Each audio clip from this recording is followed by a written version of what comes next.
할렐루야. 예수 그리스도의 이름으로 문안드립니다. 가정에서 예배하는 여러분 모두에게 하나님 은혜가 충만하기를 바랍니다. 함께 기도하고 예배하겠습니다. 살아계신 하나님 아버지, 오늘 주일을 맞이해서 하나님께 예배합니다. 하나님께서 안식일을 기억하여 거룩하게 지키라 하신 그 말씀을 따라서 예배합니다. 이 예배 가운데 하나님 함께 하시고 주님 임재하여 주시고 위로와 평안과 축복이 가득한 시간 되게 하옵시며 하나님께 영광이 되게 하옵소서. 예수님의 이름으로 기도합니다. 아멘. 우리 다 함께 찬송가 27장 부르겠습니다.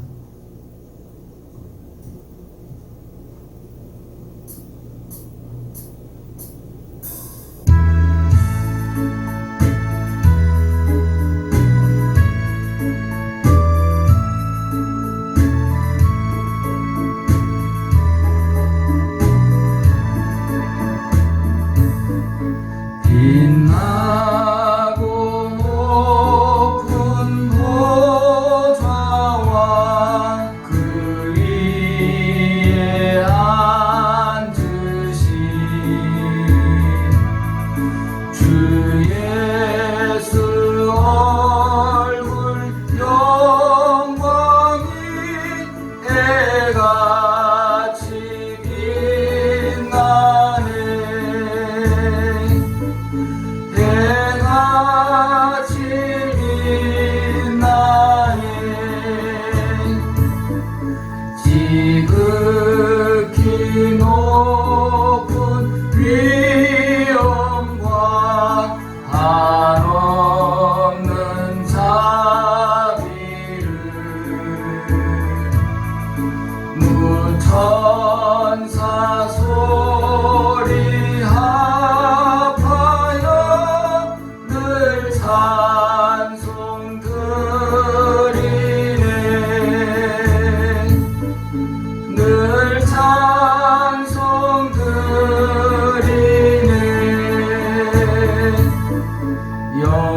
영죽을 나를 살리려 그 영광 떠나서 그 부끄러운 십자가 날 위해 지셨네. 날 위해 지셨네. 나 이제 생명이 있음은 주님의 은혜요. 저 사망 권세 이기니 큰 기쁨 넘치네. 큰 기쁨 넘치네. 주님의 보좌 있는데 천한 몸 이르러 그 영광 몸소 배울 때 내 기쁨 넘치리. 내 기쁨 넘치리. 아멘.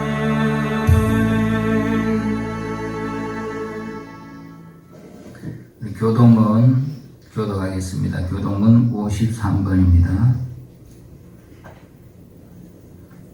교동문 53번 시편 121편입니다. 제가 먼저 읽고 여러분 다음에 읽겠습니다. 내가 산을 향하여 눈을 들리라. 나의 도움이 어디서 올까? 나의 도움은 천지를 지으신 여호와에게서로다. 여호와께서 너를 실족하지 아니하게 하시며 너를 지키시는 이가 졸지 아니하시리로다. 이스라엘을 지키시는 이는 졸지도 아니하시고 주무시지도 아니하시리로다. 여호와는 너를 지키시는 이시라. 여호와께서 내 오른쪽에서 내 그늘이 되시나니 낮의 해가 너를 상하게 하지 아니하며 밤의 달도 너를 해치지 아니하리로다.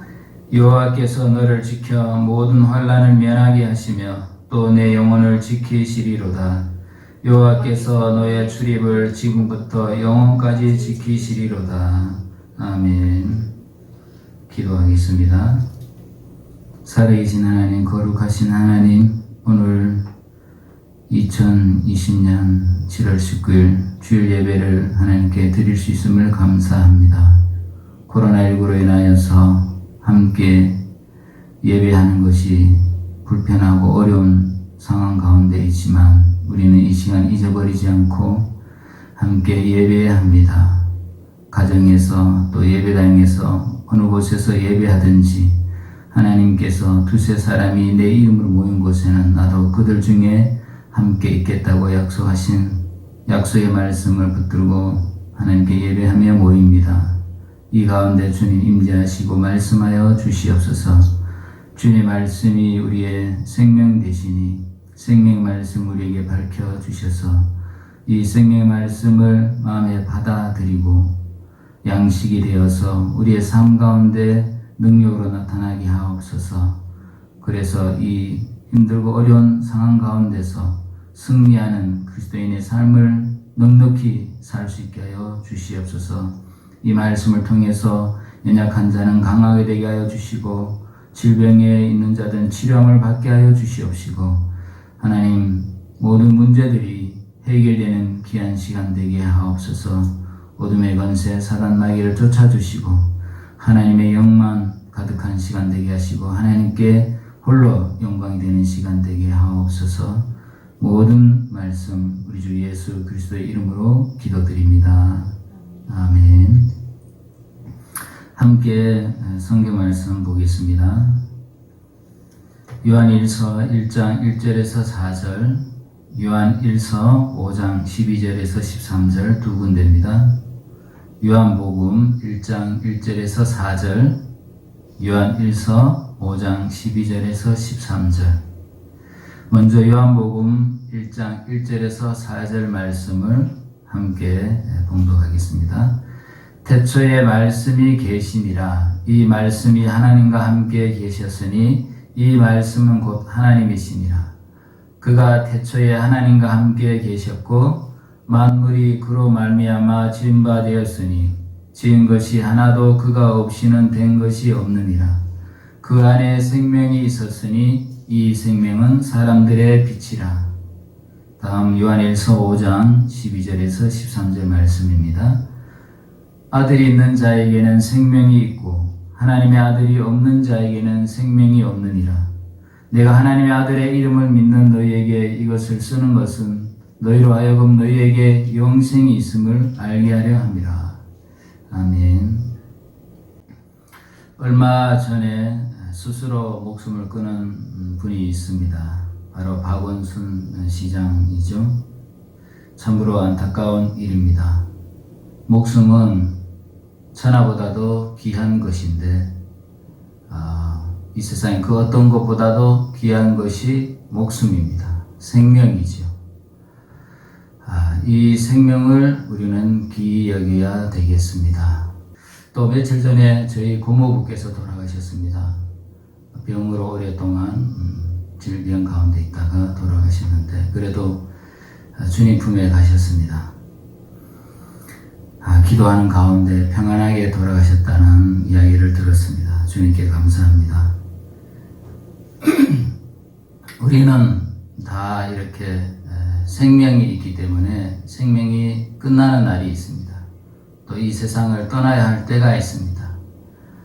그러므로 우리는 이 땅에 사는 동안 이 땅에서 영원히 사는 것이 아니라 영원한 나라에 들어가야 할 그 안개 같은 인생으로서 잠깐 있다가 가는 인생으로서 이 땅에서 성실하게 귀하게 의미 있게 살아야 될 줄로 믿습니다.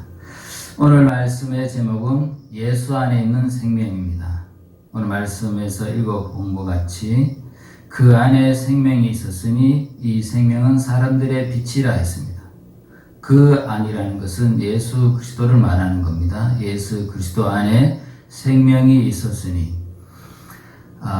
12제자 중에 사도 요한이 특별히 이 생명에 관한 말씀을 많이 했습니다. 요한복음에도 그렇고 요한 1서에서도 그렇고 요한복음에도 태초에 말씀이 계시니라 이 말씀 하나님께 계셨으니 이 말씀 곧 하나님이시니라 하면서 생명에 대한 얘기를 하고 있고 요한 1서에서도 아들인 자에게는 생명이 있고 또 요한 1서 시작에도 태초에 생명의 말씀에 관하여 이런 말씀으로 시작하고 있습니다. 생명이라는 것이 무엇일까요? 성경에는 이 생명을 세 가지 용법으로 얘기하고 있습니다. 하나님의 생명, 또 혼생명, 사람의 혼생명, 또 사람의 육체의 생명 이 세 가지로 구분하고 있습니다. 헬라어로 보면 하나님의 생명은 조에라고 하고 혼생명 푸시케, 육체의 생명은 비오스라고 합니다. 이렇게 세 가지의 종류로 구분하고 있습니다. 여기에서 말하는 예수 안에 있는 생명은 바로 조회를 말하는 것이죠. 하나님의 생명을 말하고 있습니다. 하나님은 사람을 구원하는 방법에서 이 생명을 얻게 하는 방법을 사용하십니다. 하나님은 사람에게 생명을 주어서 구원하는 것이 바로 하나님의 구원의 방법이라고 할 수 있습니다. 원래 이 사람에게는 하나님의 생명이 없어요. 하나님이 맨 처음에 아담과 하와를 지었을 때 그들에게는 이 푸시케 혼생명과 비오스 육체의 생명은 있었어요. 그러나 하나님의 생명은 아직 그들 안에 있지 않았습니다. 만약에 그들이 동산 중앙에 있는 생명나무 과실 그 열매를 먹었으면 아마도 하나님의 생명을 얻을 수 있었을 텐데 그들은 그 전에 범죄하였기 때문에 하나님의 생명에서 떠나 있게 되었습니다. 그러나 세월이 흘러 하나님께서 독생자 예수 그리스도를 이 땅에 보내심으로 해서 누구든지 예수 그리스도를 믿는 자에게는 예수 안에 있는 생명도 그 안에 있게 하셨습니다. 그래서 하나님이 세상을 이처럼 사랑하사 독생자를 주셨으니 이는 저를 믿는 자마다 멸망하지 않고 영생을 얻게 하려 하심이라 했습니다. 예수 그리스도를 믿으면 누구든지 영생을 얻게 되는데 왜 그러냐면 예수 안에 생명이 있기 때문입니다. 믿는다라는 것은 머리로 아는 것이 아니라 예수 그리스도를 내 마음에 내 중심에 모셔드리는 것을 말하는 겁니다. 예수 그리스도를 모셔드리니까 예수 안에 있는 생명도 함께 제가 받아들이게 되는 것입니다. 그래서 내 안에 생명이 있게 되는 것입니다. 하나님의 생명이 있게 되는 것입니다. 단순히 그냥 예수 믿으면 구원받는다. 물론 그렇게 설명할 수 있지만 그렇게만 생각하면 구원의 확신과 또 구원의 분명함이 부족해질 수가 있습니다. 그래서 이 구원에 관한 것에 대해서 심도 있게 살펴봐야 되는데 그래야 내가 하나님을 믿는 것이 분명하게 되고 예수 그리스도를 믿는 것이 분명하게 되고 삶이 분명하게 되는 것입니다. 양과 돼지를 비교해 보겠습니다. 양의 특징, 양의 생명은 어떤 생명입니까? 깨끗한 걸 좋아합니다. 또 얌전하죠. 온유합니다. 제가 몽골에서 양을 잡는 것을 봤는데 칼을 가지고 배를 먼저 가릅니다. 그리고 그 속에 손을 넣어서 멱줄을 땁니다. 그럼 양은 배를 갈라도 가만히 있어요. 아플 텐데 움직이지도 않아요. 그냥 가만히 있어요. 그리고 멱줄을 딸 때도 생명줄 끊을 때도 그냥 약간의 씹는 소리만 내고 죽습니다. 그게 양의 생명이에요. 온순하죠. 그래서 예수님을 어린 양에 비유하고 있는 것입니다. 그런데 저는 어릴 때 우리 동네에 돼지를 잡았는데 돼지가 황소만하게 엄청 컸습니다. 돼지를 잡는 방법은 목을 따는 겁니다. 목을 따서 피를 다 흘러내야 이제 고기가 맛있다 해서 그렇게 하는 거죠. 근데 돼지 목을 따면은 온 동네가 떠나가라 시끄럽게 소리를 지릅니다. 죽을 때까지 그렇게 소리를 지릅니다. 꽥꽥 소리 지릅니다. 양과 비교가 되죠. 돼지는 그것이 바로 돼지의 특징이에요. 그리고 돼지는 더러운 걸 좋아합니다. 오물 있는 걸 좋아하고. 그러니까 막 그렇게 흙 속에 막 뒹굴어야 되고, 그리고 돼지죽 아무거나 막 섞여 있는 이런 걸 먹어야 돼지는 오히려 건강한 거예요.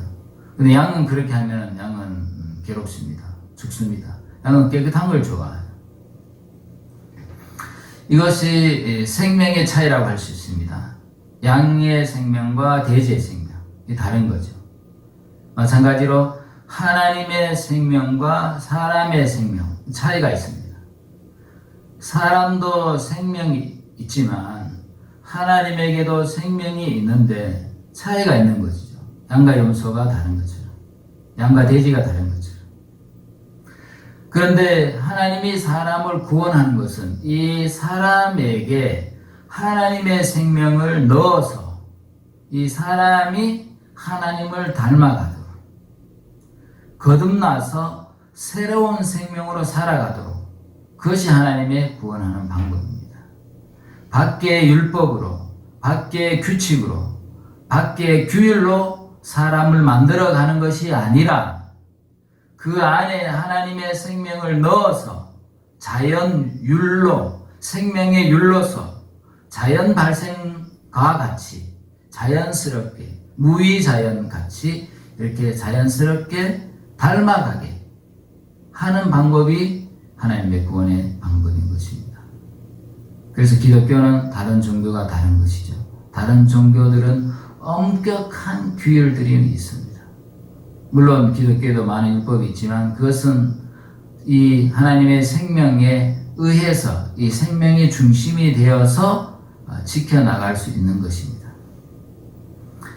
중요한 것은 하나님의 율법이 있기 전에 이 하나님의 생명이 먼저 있었다는 거죠.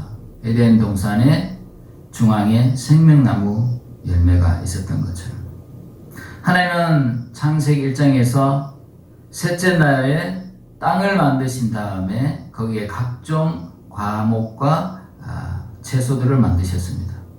하나님이 이르시되 땅은 풀과 씨 맺는 채소와 각기 종류대로 씨가지 열매 맺는 나무를 내라 하시니 그대로 되어 땅이 풀과 각기 종류대로 씨 맺는 채소와 각기 종류대로 씨가지 열매 맺는 나무를 내니 하나님이 보시기에 좋았더라. 여기에 보면 씨가 강조되어 있습니다. 씨 가진 열매 맺는 나무, 씨 맺는 채소. 왜 이 씨를 강조할까요? 씨라는 것은 생명을 의미합니다. 만약에 씨가 없으면 다시 재생산을 할 수가 없어요. 그 속에 씨가 있기 때문에 또 다른 식물을 만들어낼 수 있고 또 다른 과일을 만들어낼 수가 있는 것입니다. 씨는 바로 생명을 의미하는 것이죠. 이처럼 예수 안에는 하나님의 씨, 하나님의 DNA, 하나님의 유전자, 하나님의 생명이 예수 안에 있었다라는 거죠. 그 안에 생명이 있었으니 예수 안에 생명이 있고 예수 그리스도 자체가 생명입니다. 나는 부활이요 생명이니 내가 곧 길이요 진리요 생명이니 예수 그리스도가 바로 생명인 것입니다. 요한복음 6장에는 나는 하늘로서 내려온 산 떡이라고 했습니다. 나는 하늘에서 내려온 산 떡이니 사람이 이 떡을 먹으면 영생하리라. 사람이 이 떡을 먹으면 영생하리라 했습니다. 내 살은 참된 양식이요 내 피는 참된 음료로다. 그러니까 유대인들이 어떻게 자기 살을 주어 먹게 하겠느냐 이렇게 말했습니다. 그들은 이해를 못했습니다. 예수님은 그분 자신이 생명이라고 말씀하고 있습니다. 이것은 예수님의 육신의 살을 먹는다는 그런 뜻이 아닙니다. 예수 그리스도를 모셔드리는 걸 의미하는 겁니다. 예수 그리스도가 하나님 생명이다. 하나님 자신이다. 라고 믿고 받아들이는 것을 말하는 겁니다. 그것이 진짜 믿는 것입니다. 예수 그리스도를 양식으로 먹듯이 내 생명이 되게 하는 그 필수 요건으로 받아들이듯이 예수 그리스도를 그렇게 받아들이는 것을 말하는 겁니다. 예수가 없이는 살 수가 없다. 그것이 예수가 나의 생명이다 라고 믿는 것이죠. 그렇게 믿는 걸 말하는 겁니다. 그냥 예수님 따로 내 따로, 예수님 생각 따로 내 생각 따로 단순히 지식으로 예수를 믿는 것은 참된 믿음이 아닙니다. 참된 믿음이라는 것은 예수만이 나의 생명이다. 예수 없이는 나는 조금 더 살 수 없다. 그렇게 믿는 것이 참된 믿음인 것입니다. 우리 복음성가 하나 듣고 계속하겠습니다.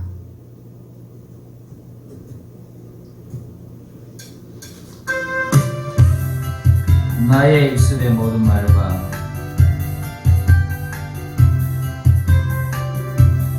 생명이 되신 주, 나의 입술의 모든 말과 나의 입술의 모든 말과 나의 마음의 묵상이 주께 연락되기를 원하네.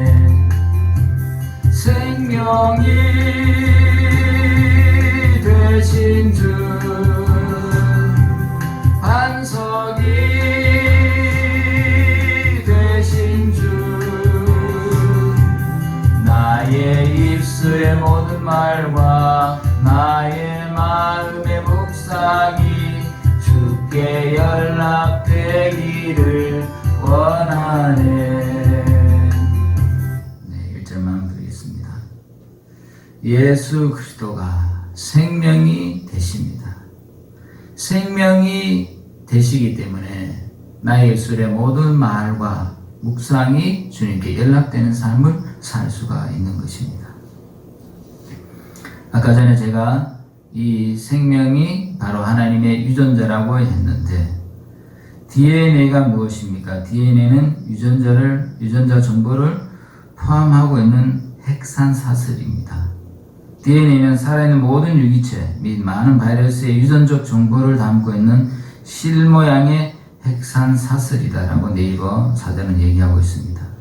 DNA는 염색체의 주 성분으로 유전 정보를 염기서열로 암호화하여 저장하고 있다라고 말하고 있습니다. 그럼 유전자 정보는 무엇입니까? 생물이 자신과 동일한 것을 복제하기 위하여 양친에서 자식으로 또는 각각의 세포 분열마다 세포에서 세포로 전달되어 가는 정보, 그것을 유전자 정보라고 하는 것이죠. DNA의 그런 유전자 정보를 갖고 있다라는 것입니다. 이 유전자 정보를 갖고 있는 이 DNA가 바로 생명이다라는 것이죠. 우리 교회 우리 김광용 집사님과 김강호 집사님 있는데 너무 서로 닮아서 누가 형이고 누가 동생인지 잘 구분하기 어렵습니다. 좀 시간이 지나야 더 확실하게 구분이 될 텐데 어쨌든 너무나 닮았습니다. 누구를 닮았죠? 네, 바로 부모님을 닮은 것입니다. 왜 닮았죠? 네, 바로 이 DNA 때문입니다. 유전자 정보 때문입니다. 부모에게 있는 그 유전자가 자식에게 이어지는 것입니다. 그 자식에게 이어진 유전자 정보가 또 그 자녀에게 이어지는 것입니다. 이렇게 자식은 부모를 닮게 되어 있습니다. 이 유전자 때문입니다. 생명 때문입니다. 이것이 사람의 생명입니다. 사람의 생명도 유전자가 있는 것입니다. 그렇기 때문에 계속 이어져 내려가는 것입니다. 하나님의 생명도 바로 이 유전자와 같습니다. DNA와 같습니다. 이 하나님의 생명이 예수님 안에 있어요. 예수님 그분 자신이 하나님의 생명이에요. 그렇기 때문에 예수를 진짜로 믿었다면 그 하나님의 생명이 그 유전자가 그 사람에게 새겨지게 되는 거예요. 그 속에 있게 되는 거예요. 그것을 거듭남이라고 합니다. 이거는 믿음의 원리에 의해 이루어지는 거예요. 이거는 사람의 혈과 육으로 되는 것이 아니에요. 하나님의 뜻으로 되어지는 거예요. 하나님의 능력으로 되어지는 거예요. 이 하나님의 생명을 받아들이면 놀랍게도 그 속에서 하나님을 닮고자 하는, 하나님을 열망하고자 하는 하나님의 모습들이 그 속에서 나타나게 되는 것입니다. 이것이 하나님의 구원이라는 것이죠. 그럼 하나님의 생명의 특징이 무엇입니까? 하나님은 어떻습니까? 하나님은 특징은 우리 성경에 성령의 열매 9가지 열매가 나오지 않습니까? 그것이 하나님의 특징입니다. 사랑과 희락과 화평과 오래 참음과 자비와 양선과 충성과 온유와 절제, 이러한 하나님의 속성들이, 특징들이 예수 그리스도를 믿었을 때에 그때부터 이제 새록새록 나타나게 되는 것입니다. 왜 그렇습니까? 열심히 기도했기 때문에, 열심히 교회 다녔기 때문에, 열심히 교육을 많이 받았기 때문이 아니라 그 안에 하나님의 생명, 유전자가 그렇게 만드는 것입니다. 이것은 혈과 육의 방법이 아닙니다. 하나님의 성령의 역사입니다. 하나님의 말씀의 역사입니다. 하나님의 생명의 역사입니다. 여러분은 이 하나님의 생명의 역사인 하나님의 생명을 얻었습니까? 누구든지 아들이 있는 자에게는 생명이 있고 하나님의 아들이 없는 자에게는 생명이 없느니라 했습니다. 아들이 있다면, 하나님의 아들 그리스도가 있다면 그는 하나님의 생명이 있고, 하나님의 아들 그리스도가 그에게 없다면 생명 또한 없다 했습니다. 아들 안에 생명이 있기 때문에 아들 그리스도가 그 안에 모셔져야만이 하나님의 생명도 있는 것입니다. 다만 지식으로 머리로 아는 것이 아닙니다. 이 생명의 문제인 것입니다. 그래서 하나님의 생명을 받아들일 때 그를 거듭났다고 하는 것입니다. 예수 그리스도께서 바로 니고데모에게 거듭남의 문제 말할 때 바로 이 생명을 얘기하는 것입니다. 이 생명은 다른 말로 사랑이다라고도 할 수 있습니다. 생명의 특징이 물론 사랑만이 아니죠. 하나님의 가장 큰 특징을 사랑으로 한다면 이 하나님의 생명을 받아들인 사람은 사랑이 나타나는 것이죠. 그래서 사도 요한은 또 이렇게 말합니다. 하나님을 믿었고 하나님의 자녀가 된 사람은 사망에서 생명으로 옮겼다. 사망에서 생명으로 옮긴 자들은 형제를 사랑하게 된다 했습니다. 형제를 사랑함으로 사망에서 옮겨 생명으로 들어간 줄을 아노라 했습니다. 구원받은 사람의 특징, 하나님의 생명이 있는 사람의 특징은 그리스도인들, 하나님의 자녀, 형제를 사랑하게 되어 있습니다. 그 사랑하는 감정이 있어요. 사랑해야 됩니다. 가르쳐서가 아니라 사랑하는 감정이 그 속에 있다니까요. 육신적으로 알았기 때문에, 같은 교회에 다니기 때문이 아니라 하나님부터 난 자이기 때문에, 하나님의 자녀이기 때문에 서로 통하는 것이 있고 생명으로 사랑하는 것이 있는 것입니다. 그것이 구원받은 사람의 특징입니다. 여러분, 이것이 있어야 됩니다. 또 이것이 있는데도 약해질 수 있습니다.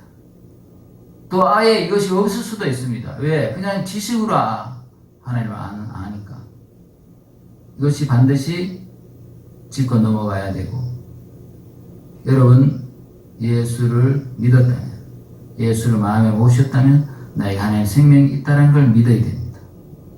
그리고 이 생명으로 살아야 됩니다. 내 혈기, 내 육신의 생각으로 사는 것이 아니라 이 하나님의 생명의 능력으로 살아야 됩니다. 어떻게 해야 그러면 하나님의 생명을 살 수 있습니까? 한 가지만 말씀드리겠습니다. 로마서 8장에 보면 육신의 생각은 사망이요 영의 생각은 생명과 평안이라 했습니다. 무엇을 생각하느냐가 중요하다는 거죠. 육신적인 생각, 내 혈기의 생각, 내 생각, 자아에서 나온 생각, 자기의 생각으로 살면 그건 사망의 길입니다. 생명의 길이 아닙니다. 하나님의 생명으로 사는 것이 아닙니다. 그런데 영의 생각을 하면, 영적인 생각, 하나님의 성령이 내 안에 들어와서 내 안에서 일으키는, 내 안에서 지시하는, 내 안에서 감각하게 하는 그 하나님의 성령의 그 역사에, 그 하나님의 생명에 의해서 살아가려고 하는 그런 사람에게는 생명과 평안이 넘칩니다. 감사가 있는 것이죠. 은혜가 있는 것이죠. 기쁨이 있는 것이죠. 항상 기뻐하라 했습니다. 하나님의 생명이 있는 사람들은 항상 기뻐할 수가 있어요. 하나님의 생명을 다른 말로 하면 성령이에요. 그래서 생명과 성령의 법이라 했습니다. 생명의 성령의 법이라 했습니다. 성령은 생명의 법이에요. 법이에요. 법은 그렇게 되는 겁니다. 생명의 율, 생명의 법이 믿는 자 속에 있게 됐어요. 그리고 그 생명의 법이 하나님을 닮게 합니다.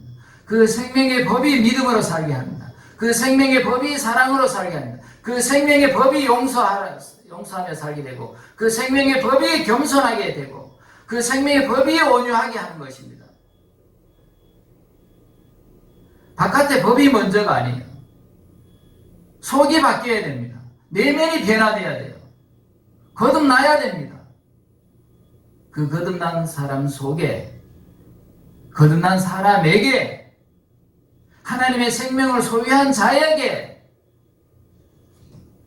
이 하나님의 말씀, 생명의 말씀 또는 율법, 이러한 생명의 법이 필요한 것입니다. 아직 태어나지도 않은데 교육하면 되겠습니까? 사람으로 태어나야 이제 가르쳐야 되죠. 그럼 바르게 자라는 겁니다. 이 바깥의 성경 말씀과 안에 있는 생명의 법이 일치하는 것입니다. 생명의 법이 없이 하나님 말씀으로만 교육하면 그건 겉에 포장만 되는 것이죠. 하나님의 생명이 안에 있고 바깥에 하나님의 가르침이 있을 때 온전하게 자라는 것입니다. 오늘부터 이 하나님의 생명에 대해서 주의하시는 여러분이 되시기 바랍니다. 이 에덴 동산에는 생명나무만 있었던 것이 아니라 선악을 알게 하는 나무도 있었습니다. 여러분 가정에서, 교회에서, 어디에서든지 여러분에게 사단은 유혹할 것입니다. 여러분 선악을 알게 하는 나무, 생명을 떠나게 하는, 하나님이 원하지 않는 그런 것을 선택하지 마시고 하나님이 원하시는 그 생명의 길, 생명의 열매를 먹는, 생명 대신 예수 그리스도를 주목하는, 생명의 말씀이신 하나님의 말씀을 듣고 순종하는, 이 생명의 율을 따르는 그러한 삶을 사시기 바랍니다.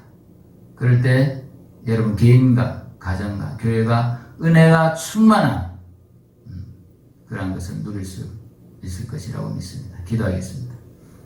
살아계신 하나님 감사합니다. 오늘 예수 안에 있는 생명에 대한 말씀을 전하였습니다.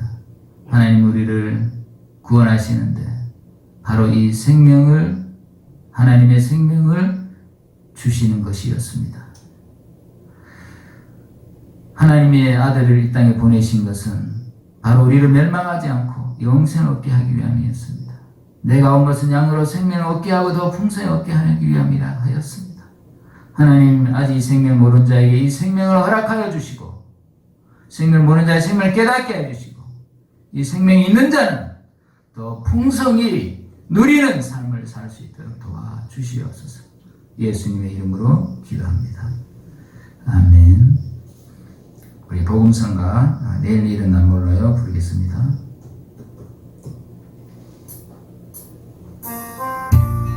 이 생명을 소유한 자들은 주님이 기뻐하는 길을 가게 됩니다. 믿음의 삶을 살게 됩니다. 좁은 길을 가게 됩니다. 그런 마음으로 찬송 불러보겠습니다. 내일 일은 난 몰라요. 하루하루 살아요. 불행이나 여행함도 내 뜻대로 못해요. 험한 이 길 가고 가도 끝은 없고 보네요. 주님 예수 팔레미사 내 손 잡아주소서. 내일은 난 몰라요. 장래일도 몰라요. 아버지여 날 붙드사 평탄한 길 주옵소서.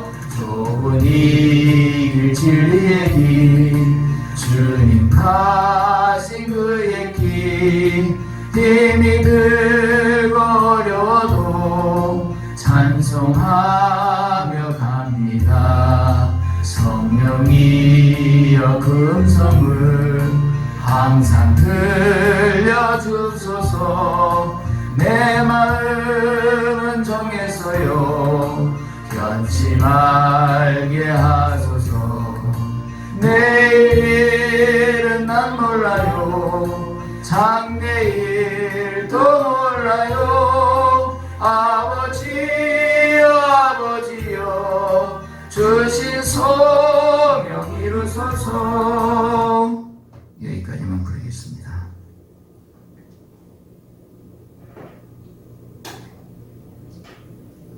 네, 그러면 우리는 사랑의 띠로 부르고 이제 환영하겠습니다.